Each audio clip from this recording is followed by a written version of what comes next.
My name is Mbali Bly, your favorite reading activist, one person that makes reading fun, possible, and a lifestyle. Yes, yes. Good people, I am now accredited. I am now an accredited bibliotherapist. So, what does that mean? I went to school for these things. I went to school, y'all. I went to school for these things. I'm truly excited, and for me, it's really been a milestone. And today, I just really want to welcome you to season two. Season two of Let's Talk Pep Talks, Reading Pep Talks. Welcome to season two. So, last season was just totally epic. It was insightful, informative. If you just want to catch a replay of last season's, you know what, podcast, call them talks, whatever you call them. For me, it's just coming on here and sharing some nuggets, sharing some insights when it comes to reading. Because why? I want you guys to really adopt a sustainable reading life that benefits you, that really does enrich you. Ultimately, I want to make reading fun, possible, and a lifestyle for all, right?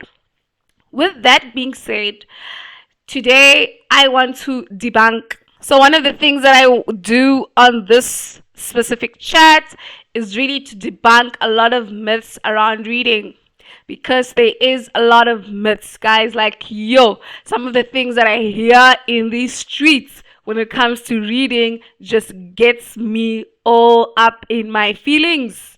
Not only up in my feelings, but it just gets me a bit concerned and even more encouraged to really shed more light when it comes to adopting a sustainable reading life, or a lifestyle, that is. Okay, so let's talk non-fiction fiction books, okay? Because I know this has been a debate in the reading circles for the longest of time.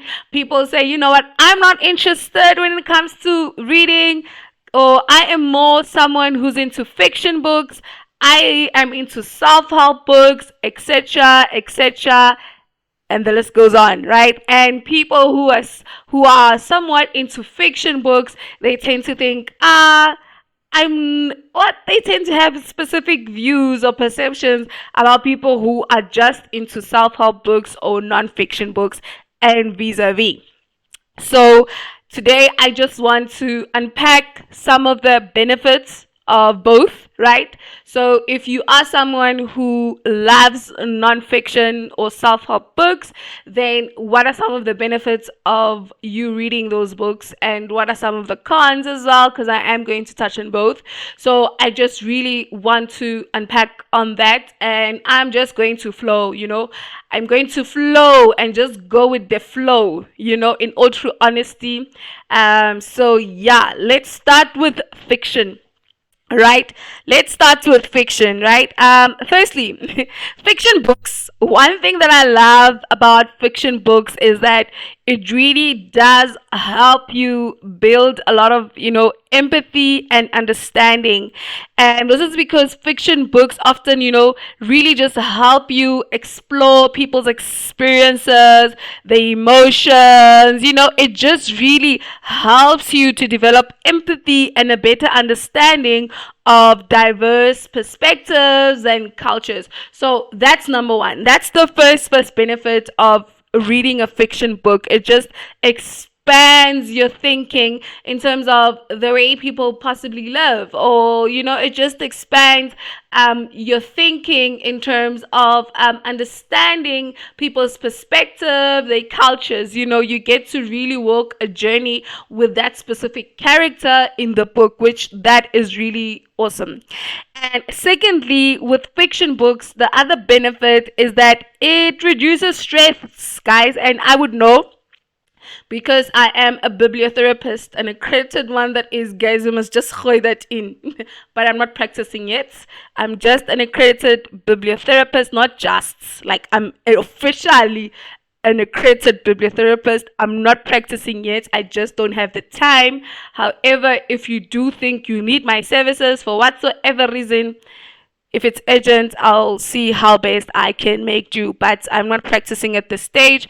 I was just doing it for myself to equip myself and understand this topic that I really love so much, this profession that I really love so much, that I believe it's got a huge impact and potential to really help people better understand themselves and understand the context at which they live. Needless to say, going back, I digress. Let's go back. So two, it reduces stress, guys, and this is because engaging with fictional, or fiction, can actually reduce stress because it provides a mental break, and it just promotes relaxation in essence. So that's the great thing. Reading a fiction book does do that, and it does somewhat promote that as well. Now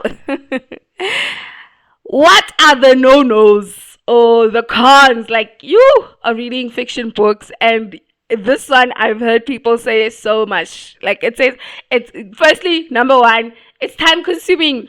Guys, people will say, no, I don't want to read a fiction book because it's time consuming. I'm not learning anything from it. I'm just wasting time. I would hear most people say that as well. And that's the con. It is somewhat time consuming because people, they argue. A lot of people argue that it's time consuming because you could be spending it doing some other more productive things in this life. So that's the first con. And secondly, is that some people, which is quite interesting, that what could be also a benefit in certain circumstances could also be like, a disadvantage, and that is like dependence on you escaping or somewhat disconnecting from reality, because if you really do read a lot of fiction, sometimes it becomes quite difficult to balance, from the real world and disconnect from like the fiction book. So I think that's sometimes quite somewhat like a bad thing, if you don't do it in moderation. Anything in life, guys, we must do in moderation, and that is a fact. So those are just the two pros and cons, benefits of fiction books, guys. Now let's move on to non-fiction.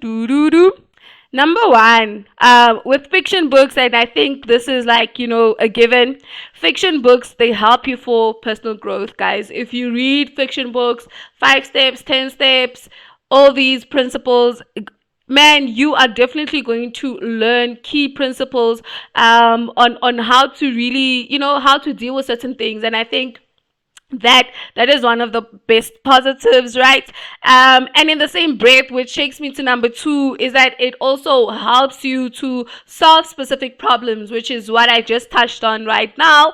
And this is because non-fiction books can offer real solutions to real world problems, Ding, ding, ding. So that's the interesting thing about reading, non-fiction books.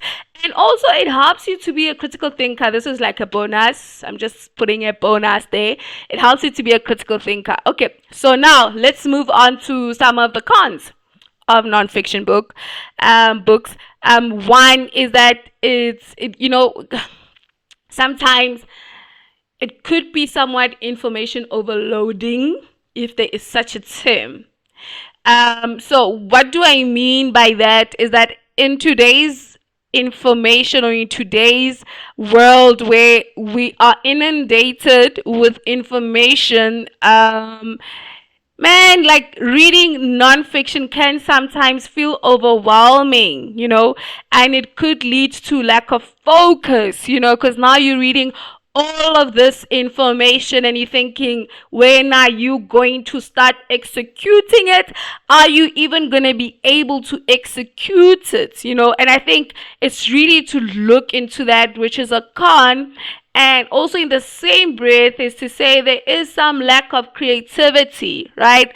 So what do I mean by that? It's that non-fiction books typically deal with real world facts, and might not necessarily, and this obviously depends on the author, it might not necessarily offer the same, like I said, the same imaginative, escape as fiction books, so it might lack in that creativity. And I think, it's just something to really weigh, guys. So with all that being said, I am a lover of both genres, right? And I think, like I've always said, we are all readers. You just need to firstly determine your area of interest. So whatever interests you, whatever topic interests you, then get a book and read on that, especially if you are not an avid reader. Start there and build your interest over time. So I really just wanted to come on here and really